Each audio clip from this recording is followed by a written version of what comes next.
wonderful feeling, I have to be honest. To be a grandmother 3 times over. Well, my grandkids call me grandma. So to be a grandma 3 times over, I think it's a huge blessing. Everyone prays to see their children and their children's children, and they continue their children's children's children. Like my mom has seen not just the first generation, second generation, she's seen the third generation. My mom is still very much alive. And I really pray that I get to see as much as she's seen as well. And maybe what Harry's a little extra. Yeah, but we're so excited. We're really excited in the family. My daughter and her husband, they lived in the Republic of Ireland prior to her husband getting a promotion in the company he worked for.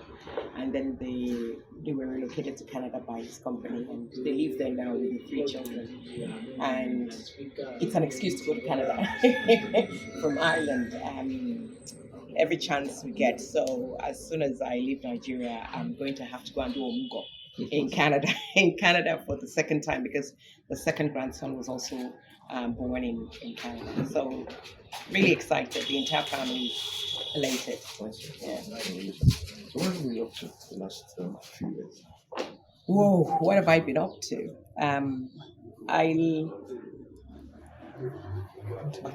I left Nigeria in 2000, the year 2000. That's some 23 years ago. Having worked for Raypar and AIT, starting with OGBC, and just wanted bigger and better opportunity for not just for me, but for my children, for my family. And so relocated to the Republic of Ireland, worked for IBM for a couple of years, and then left IBM, started my own business. My husband and I started our own business, the Adenuga. We started our own business, and then I got really involved in the community in the town that I lived in called Navan. And in 2018, I believe, I was approached then by the ruling party called Fine Gael. They sent reps to the house to ask me to represent the party in the local elections. And I was like, politics, thank you very much. No, but thanks. And we had a really long conversation, my husband and I, and he kept reminding me of some of the things I'd said in times past about me wanting a bigger platform to do more of what I was already doing in my community of Navan in County Meath. And I thought, okay, there's no better platform to do more than politics. Plus, the national secretary of the party had asked to meet with me the first time I said I wasn't going to run. And he spent the good part of an hour trying to convince me why it was important that I did. And finally, I said yes, and we started canvassing. We had very short time to canvass because people had been canvassing 2 years ahead. And I'd only been asked in 2018, close enough to the elections, which were in May 2019. So it was a very short window. And it was like, I had to put on my hat and think, how do we do politics in Nigeria? In Nigeria, we don't canvass. In Nigeria, we campaign, right? So I'm like, bring all that on. And we used every technique that we could think of to canvass from door to door to door. And I think it was one of the best things that I had done in my life, and one of the toughest things I've ever had to do. And to be honest, I was blessed with an incredible team. My husband, Adenuga, was my campaign manager, the best campaign manager ever. I mean, when you have people who really believe in you and who support you, you're bound to win. And even if you do not win, you do have that feeling, that feeling of joy that people believed in you.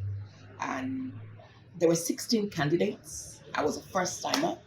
I wasn't a local. I didn't grow up in Ireland, didn't grow up in my town of Navan. I was referred to as a blow-in. That's what the Irish call people who are not locally from the area.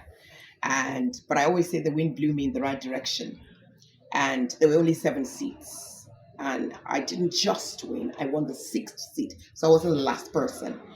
And that went down in Irish political history. Winning that election made me the first Black woman ever to be elected in the history of Irish politics. And for the Irish people, it was a big deal because they kept making a lot of noise about it. And it just went viral. It didn't hit me for a long time. I didn't realize the impact of what had just happened until my phone just started blowing up, my emails started exploding. Young girls from different nationalities, young Irish girls, women, saying, if you could do this, then you're saying we can. And for me, that was huge. And it's giving me the platform to be able to make a lot of difference in my community of Navan, supporting women and young people, also mentoring more people from a diverse background to get involved in local politics. And I'm delighted that some of my mentees have actually been selected now by various parties that they're involved in to take part in the next local elections, which is next year. Aside from being in politics, prior to going to politics, I've set up a training institute. Um, I'm a people development strategist. I build people. People People development strategist. strategies. I build people. I'm a trainer, I'm a motivational speaker, I'm a tutor, I'm a mentor, I consult, I do all sorts for companies, for individuals, for groups. And having done that for a number of years after I left IBM as a cost accountant, I thought I needed to use my experience, my area of expertise combined with my husband being in entertainment for us to do something that is very impactful for not just for my community in Navan, but for Ireland as a whole, and to bring something that they've never seen before. And I just felt that we didn't want to deliver training that was centered around corporate development. No, it was about people development. Our role is to come into your company and put the fire in the behind of the people for multiple productivity. And how do we do that? Is to incentivize the people through motivation, through inspiration. Most companies don't have that in their training plan. So we started to propose this to different organizations, and it just took off like wildfire. And MIB Institute of People Development, MIB stands for Motivate, Inspire, Build. And the institute has just grown over the last couple of years, and we've become the go-to company for inspiring, workers in different companies. We deliver training in Ireland, in the UK, in America, in Europe, all over Europe and Nigeria. I get invited to deliver training. In August, we'll be going to South Africa and to Malawi. So we've been traveling all around delivering training, and we're really proud of what we've been able to build. And we've collaborated so many times with different organizations, Irish organizations that have gone ahead of us, that know what they're doing. And that's also helped to propel the company to put our name on the lips of different organizations, the likes of PayPal, Google, Optum, Bristol Myers Squibb, all of the big guns. And we've been able to deliver for them, and all the other small organizations and different groups as well. So we're really, really proud of that. Aside from that, I run a mentorship program as well. It's called the YAML program, Yemi Adenuga Mentorship and Leadership Program, YAML. And been running that now for about 25 years. We've mentored about 22,000 people in different parts of the world. It's growing, it just keeps expanding. And I'm delighted every time I see a mentee that has passed through the program. Every time I see them scale to the next level, my heart just like, thank God for another one that is, making us proud in different parts of the world. And there's a social enterprise called Shiro's Global, like Heroes, but the female version Shiro's. And Shiro's started in Ireland. Started it informally in 2004, but we became really formal in 2015. And we're now in 6 countries of the world. We're in Ireland, we're in Nigeria, we're in Ghana, we're in Sierra Leone, we're in Malawi, and we're in South Africa. And our role really is to motivate, inspire, build women and young people to be more. And we celebrate them when they dare to be more. And we're constantly running training programs to help people have a second, a third, a fourth income stream, so that they're not just reliant on other people, but they're using their skills, their gift. They're not waiting for a white-collar job. They're using their God's-given skill to make money and to help other people. And we always insist you must pass it on. Once you've been able to, acquire training from us, also pass it on to other people. And I'm a grandmother and I'm a mother. I've got 4 kids. My boys are 14 and 15. My girls are 23 and 30. And I've got 3 grandkids, as you know. And I have a few projects that we're working on now. One is a massive one that I'm working on with the Irish Embassy in Nigeria. And the Irish ambassador is a major part of that project. And we're going to be rolling them out early next year. And and also massive radio project that is going to be delivered in Ireland as well. It's going to be Ireland's first women radio station. Um, Hoping to launch that before the end of this year, please God. So it's been busy, crazy busy, but good. Let me take you back to your younger years of radio. How did Yes. you cope at that time? How did I cope? Wow. Before I got married, when I was Yemi Shularu, right? And I was just going out with my husband, he was my boyfriend, and I worked at OGBC at the time. My God, I don't think there was any given day when I finished my shift that there wasn't a man waiting for me at the reception. There was always somebody. I remember so well this particular day when I came out, and there was this man. He sat there with a briefcase. It was the first time in my life that I saw 29 mint notes. He had a briefcase of mint notes, and he had waited for me for a long time. And the receptionist said, "Somebody's waiting for you." I'm like, "Okay." So I went up to the man and I said, Good afternoon, sir. I'm told you're waiting for me." He said, "Yes, I'm waiting for Yemi Sholaru." I said, "That's me." He was obviously expecting to see a taller woman because every time people heard my voice, they thought I was taller. And he said, "I'm waiting for Yemi Sholaru." I'm like, "That's me." He said, "No, she's taller." I said, "Okay, I will tell them to call you the taller Yemi Sholaru." And then he said, "But that's you, that's your voice." I said, "Can I help you, sir?"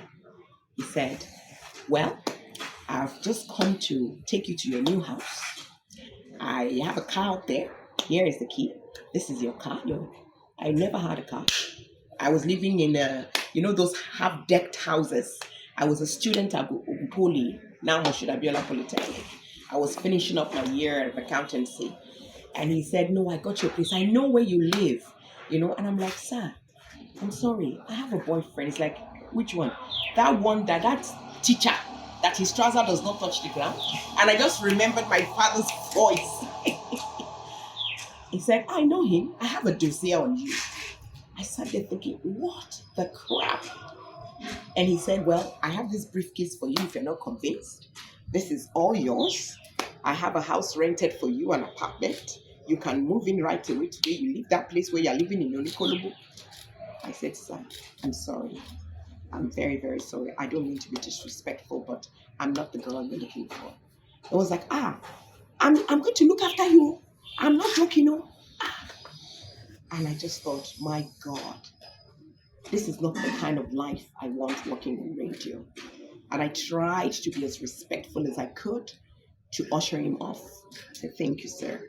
He wouldn't have none of it. And my trying to get rid of him almost bordered on becoming disrespectful. Like, "Sir, when I put you in DDA, and just about that time, Mr. Kishola, who was our daddy, who was like our guy, came in, stood for a moment, greeted the man. Oh, the man was very popular. I'm not going to say his name. Greeted the man. He was a commissioner at the time. And then Mr. Kishola walked off. And he came, when the man was gone, he sent for me and he said, "Yemi, money, sir. Yemi, sir. Yemi, money, sir. ATM lo." I said, "Meji, sir. Kilo fi ṣe." Money mi fi gbọ́, sir.